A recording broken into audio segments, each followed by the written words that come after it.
podcast. I'm Valentina. I'm Hillary. And I'm Harper. And today we have a very special guest, Diane. Hi. Yeah, she's from Cornerstone. She's super cool. She's one of the lead pastors there.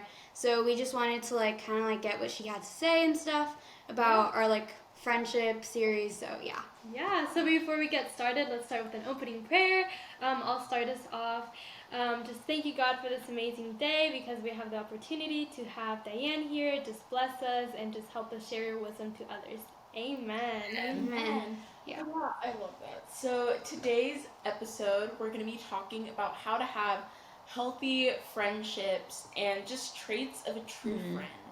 Yeah, real quick before we get into that, Diane, do you kind of want to introduce yourself a little bit and tell us a little bit about who you are and that Sure. kind of stuff? Well, this topic is super close to my heart, so I immediately wanted to say yes when you asked me because friendship has been such an integrated part of my story. I mean, so much of my history involves friends. I grew up in a really broken home, and so my friends were my family. And with that came so many different challenges. But yeah, I've been a pastor for 4 years. I'm a campus pastor, so my husband and I co-lead together. But I've been in ministry for 15 years, and I have 3 awesome boys. I have a 13-year-old, a 9-year-old, and an 8-year-old. My husband and I have been married for 15 years, and I have probably 5 really close friends. That's sweet. I love that. That's all you need. Yes, that's amazing. Thank you for sharing. Yeah. So let's get started with the first question. Go ahead, take it away.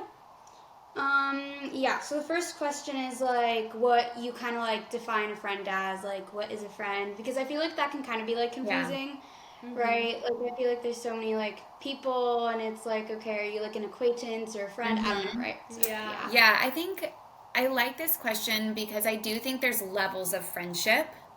And I would say a true friend for me is someone that I can be just completely myself around, where I don't feel like I have any guards up. I feel super safe with this person.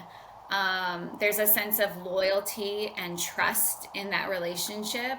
And so I think that's how I would describe a true friend. So somebody who I feel really safe to be myself around. But also I think somebody that cares for your well-being. I had a lot of friends in high school, like I said, who were my family. But some of them weren't great influences and they didn't really care for my well-being, So that was a big indicator for me of whether or not this person's a true friend. Are they going to have your back and want what's best for you? Or are they kind of going to be selfish in this relationship and want what's best for them and kind of use you to get ahead or, to gain connections with other people? Or if you're down and out, they're like, okay, well, whatever, let me know when you're feeling better. So yeah, that's how I would describe it. No, yeah, I feel like that's so important. Yeah.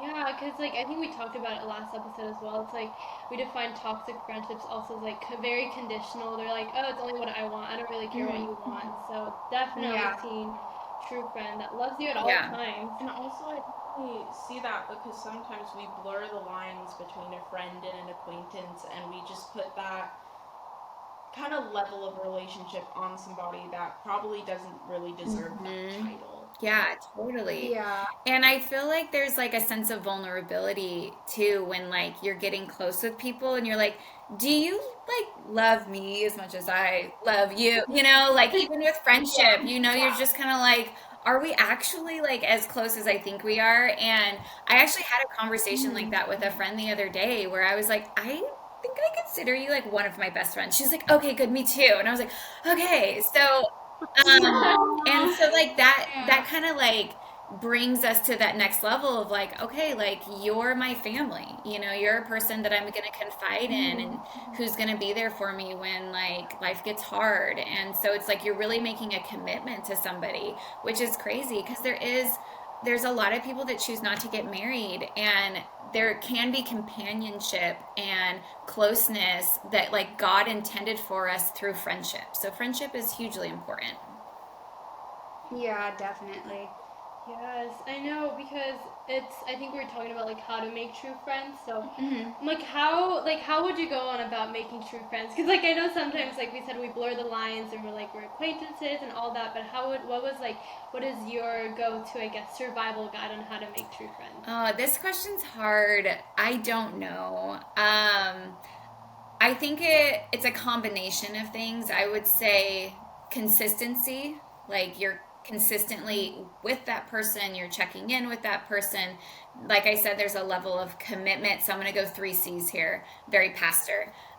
There's like Yeah, I love that. there's commitment to the relationship. So, like if things are like I said, like hard, or if you're going through something, there's just like I'm loyal to you.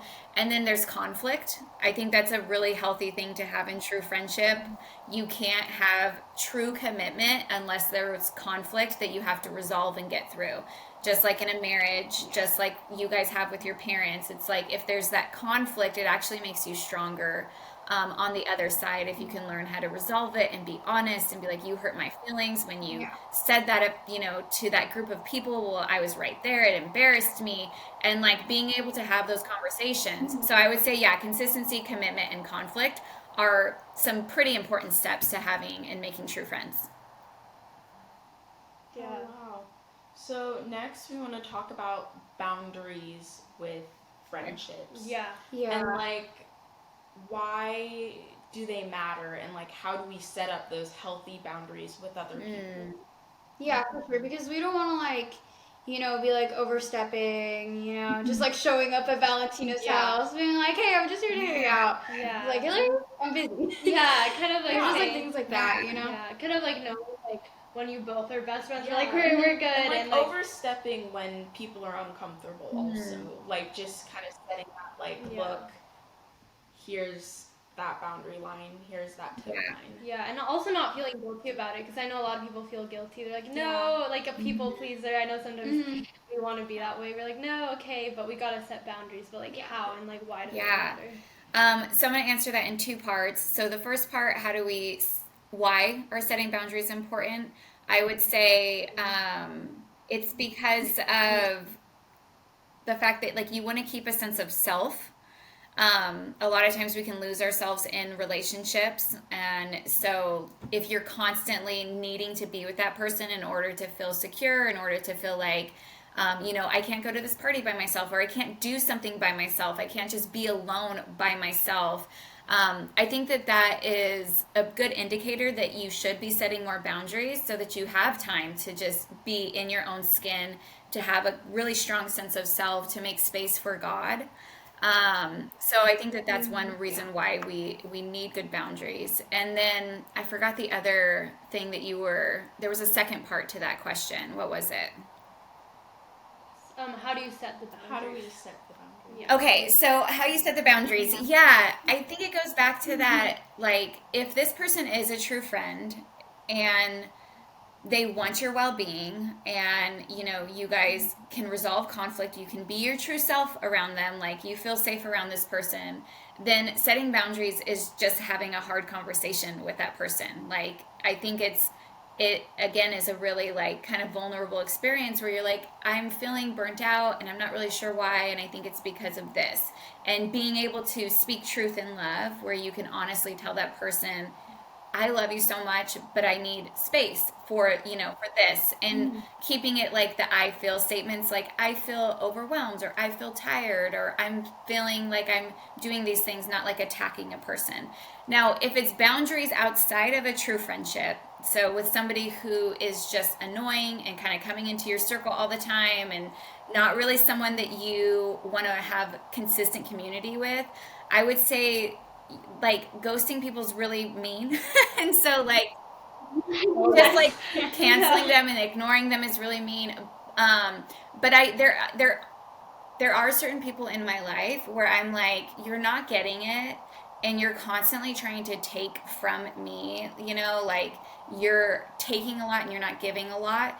And so I'll just literally put like I'll keep my text messages to them really short.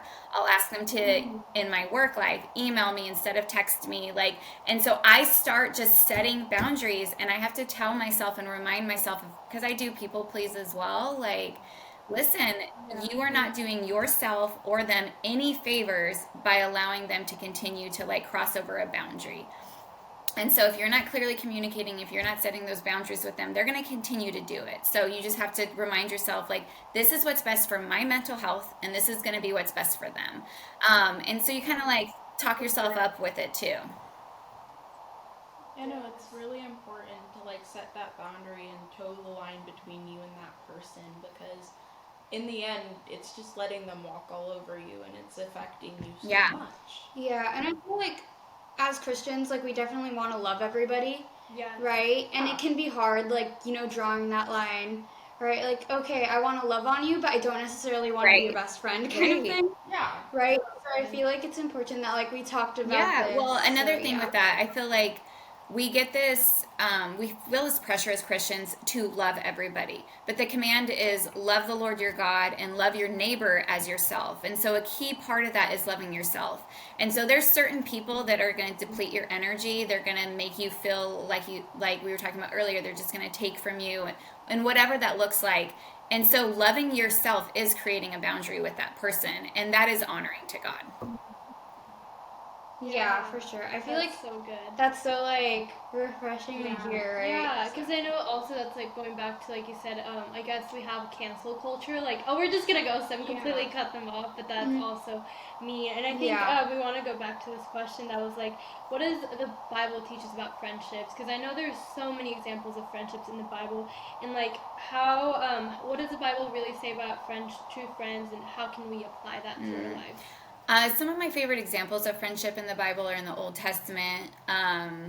Ruth and Naomi, I don't know if you know their story, but, you know, Naomi was Ruth's mother-in-law, and they were these two women that were just like literally left abandoned, and they had nothing, and they stuck by each other, and they worked together, and they had honest conversations with each other. So that's just a beautiful example of what it looks like in the Bible. Another one is Jonathan and David. So before David was king, Jonathan was Saul, the current king's son, and Saul hated David. He was threatened by him. But they just had this instant chemistry. And again, there was that loyalty to one another to protect and fight for each other.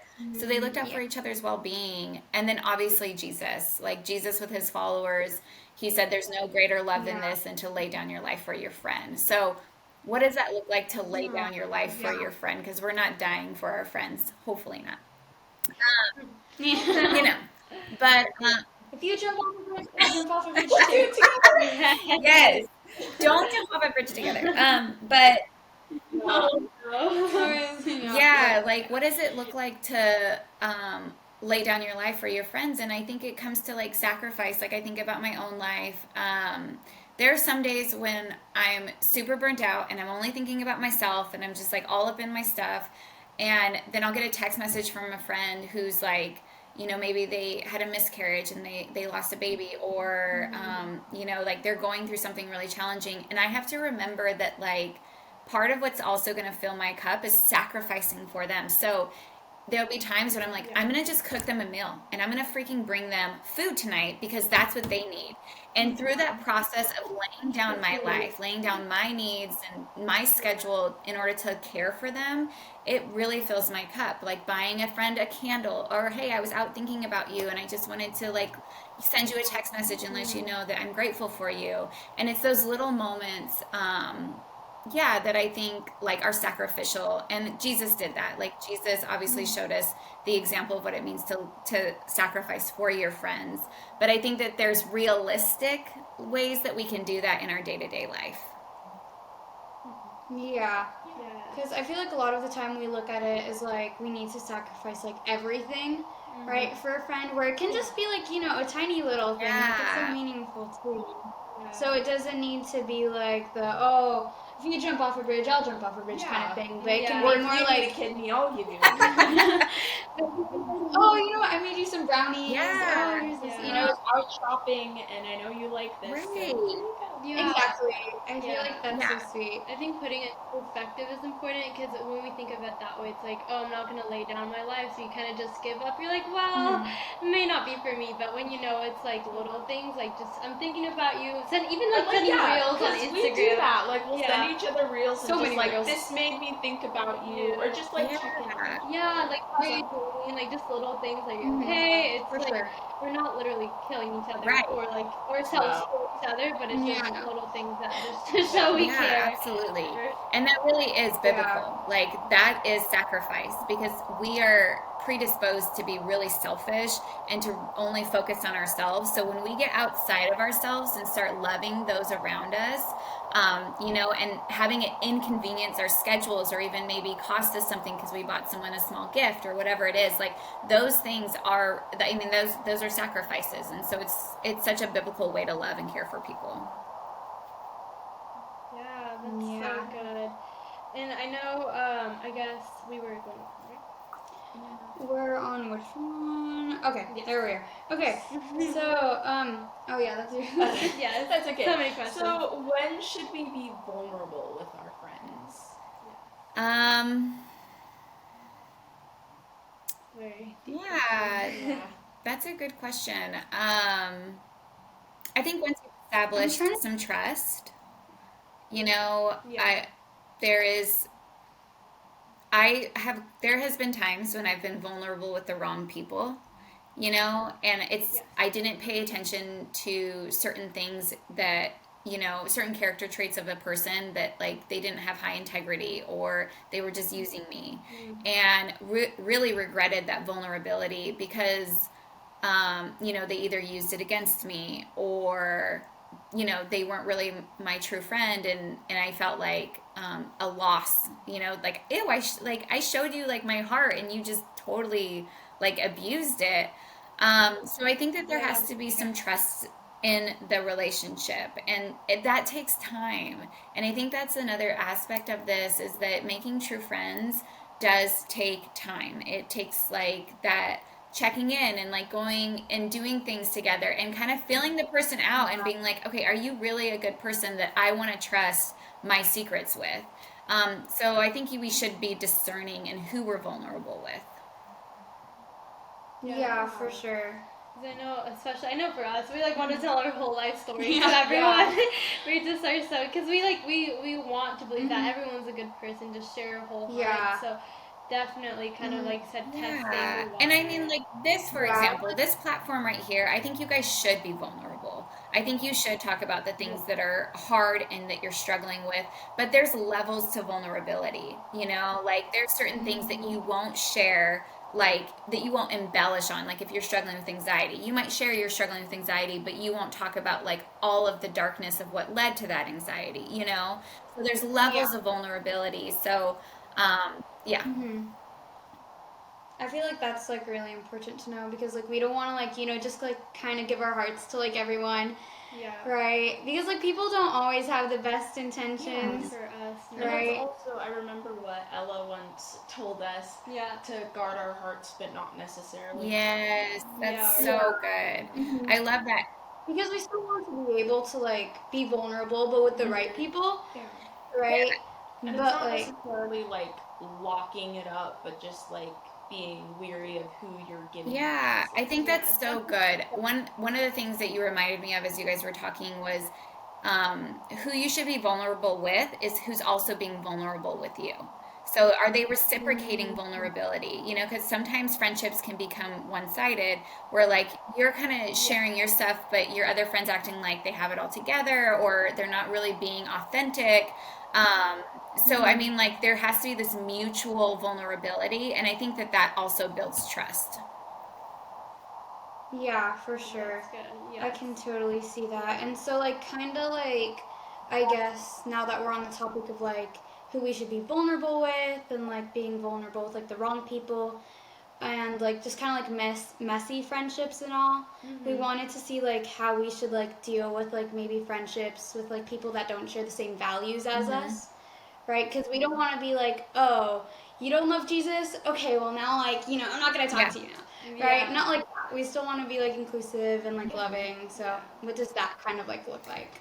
Yeah, some of my closest friends aren't followers of Jesus. And I think that there is such value in not insulating ourselves in a bubble and only valuing people that who think and act and believe just like us. This world is big, God is big, we don't have all the answers. And so when we allow ourselves to be in community with people that don't think, look, or act like us, we actually become a more well rounded person. And so now, what happens in the conflict, right? So, like, if your friend's going through a hard time and you're like, can I pray for you? And they're like, no, I don't believe in your God. Like that can be hard, but you have to it teaches you how to care for someone and respect them within their beliefs. And I just think that there's so much we can learn from people who aren't like us. So I definitely recommend just surrounding yourself with people who may not, think and believe like you. But I will say this. It is really helpful to have a friend who shares the same faith as you, who has the same values and morals as you, because we do need support in our faith, and there will be times when you go through things and it shakes your faith and you feel really rocky, and so you're going to need that anchor. So Clint is that for me. My husband is literally my best friend, which is super cheesy. Aww, that's I so know. cute. But he's that person. Like after my dad passed away during COVID, it was traumatizing for me, and Clint was my anchor through that time when I was mad at God. And so yeah, I think it's good to have both in your life. Yeah, I feel like that's so important to like have that balance, right? Yeah, because you still want to love everyone, even if they don't love you. You still want to love them. It's just the further big act of Jesus of loving everybody despite what they believe, because just look like us or act like us or talk like us or necessarily believe all the things we believe. At the end of the day, if they're your friend, they're your friend. Yeah. And I know Jesus died for everyone, not just for Christians. He died for like literally everyone. The ones who beat him, the criminals, everyone. So have to be like Jesus as well. And I think that that kind of goes also with how do you deal when you get to those hard conversations. You have an argument or fight or conflicts. Like how do you deal with those hard conflicts? Because I know you said conflicts are healthy in a relationship and friendships. But I know sometimes a lot of us see it as like, oh, you're having a conflict. You guys are not good friends. Like this is bad. Like, so how do you deal with conflict? Another great question. These are so potent. We could literally talk about them for an hour. But I'll give you like a quick little tidbit that has been helpful for me. It's listening. So it's asking questions and listening. I think that that's huge in conflict. A lot of times when we're angry or when we're having a misunderstanding with somebody, and that's what conflict is by definition, is just two conflicting views, right? And so to resolve the conflict means that we have to seek to understand. And so asking a lot of questions like, hey, I what I want for this relationship is for us to continue being friends, but I feel like there's this tension. Can we talk about why? And then asking really pointed questions like, how have I hurt you? Even though we don't believe the same thing, how can we still be in community with one another? And allowing that person to answer and then not getting defensive, knowing that how they answered, it doesn't define you and it doesn't have to be aggressive. You don't have to defend yourself. You can just empathize with their experience. And I think that that's been really helpful for me.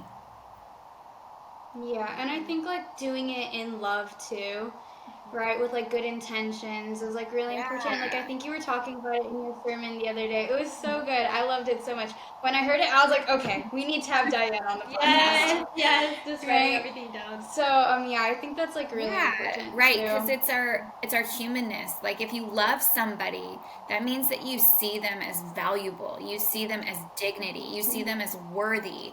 And so like if you're coming at them, even though you're like, you pissed me off, you're still like but you're still worthy of love. And so we're going to have this conversation knowing that, like, I don't hate you at the end of the day because you're made in the image of God.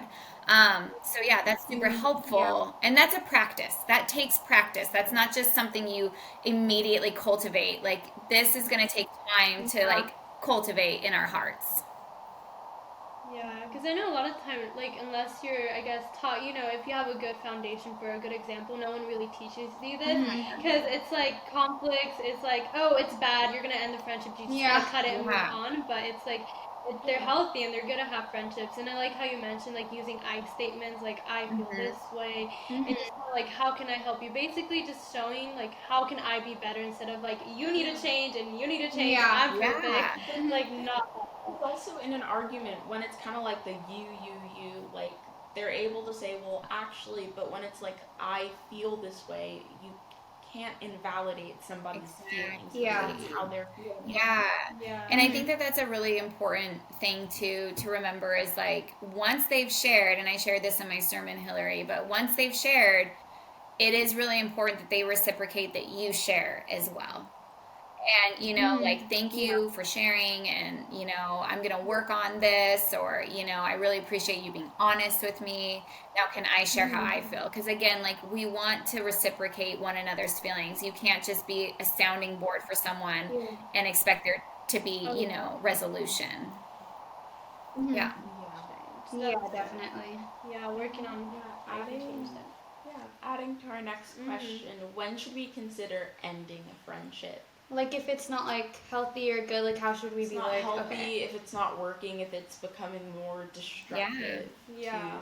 And if they're not, like, helping, like, after those conversations, they just kind of, like you said, are like a soundboard, and they're like, okay, whatever. Yeah. Like, what do you do? Yeah. Um, Man, I have had friendships that have come to an end because, either they, like, we hurt each other too much and there just couldn't be restoration, or the friendship just kind of fizzled out. And it's really hard to know when to end a friendship. Um, and so I don't really know how to answer this question concisely, because I think it's really complex. But I will say, for me, it's it's time for me to end the friendship when we've gone through the process of, conflict resolution. We've hurt each other, and then we continue to hurt each other. If I'm continuing to hurt someone, or they're continuing to hurt me, it's for whatever reason, our paths just aren't meant to be together. So I just create a boundary around that person, and then eventually time and space just separates us. Yeah.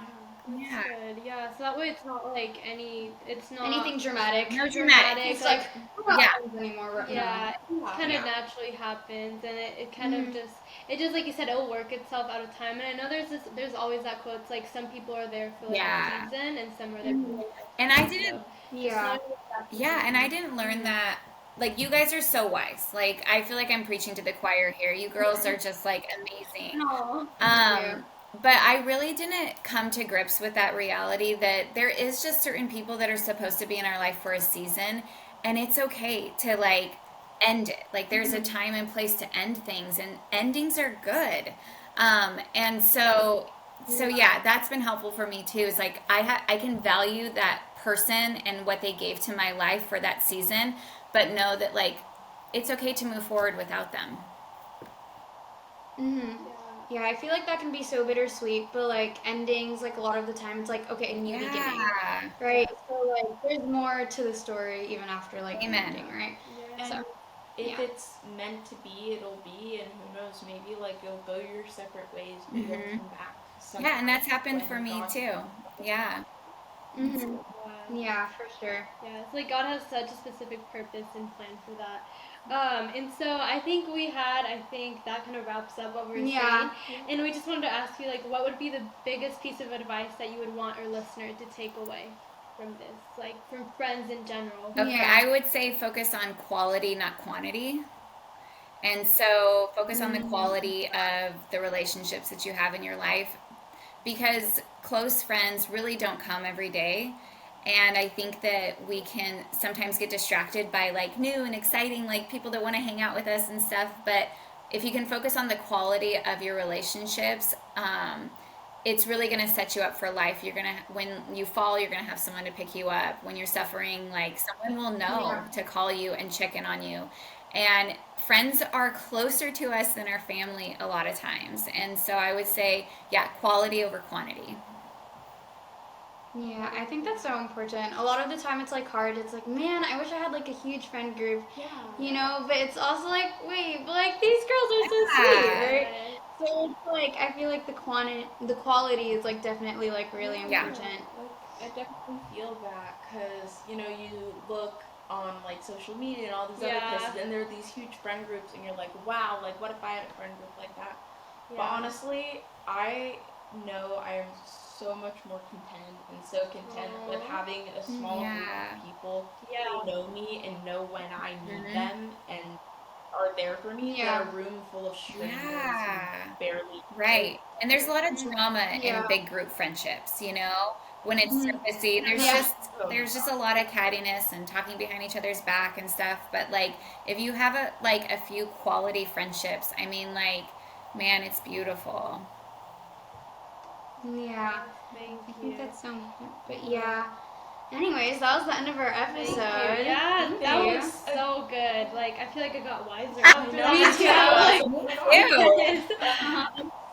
too. Thanks so much, Diane, for being in this episode with us. This was so great. It helped us a lot. Wow. I think it was really good. And so, Yeah, do you want to end in prayer? I'll pray for us and the listeners. Yes. All right, Father, I thank you so much for this time that we've got to have together. I thank you that you did create us to be communal beings, that you created us to have connection with one another, that it's not just about family, that it's about those that we get to choose to be our family, our friends.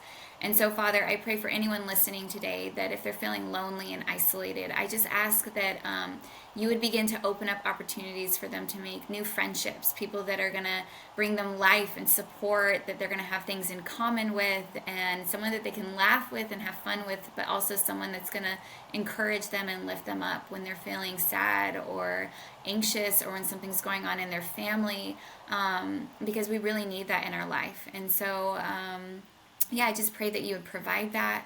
And I thank you for these three incredible young women. I just pray a blessing over them and the ministry that they're doing.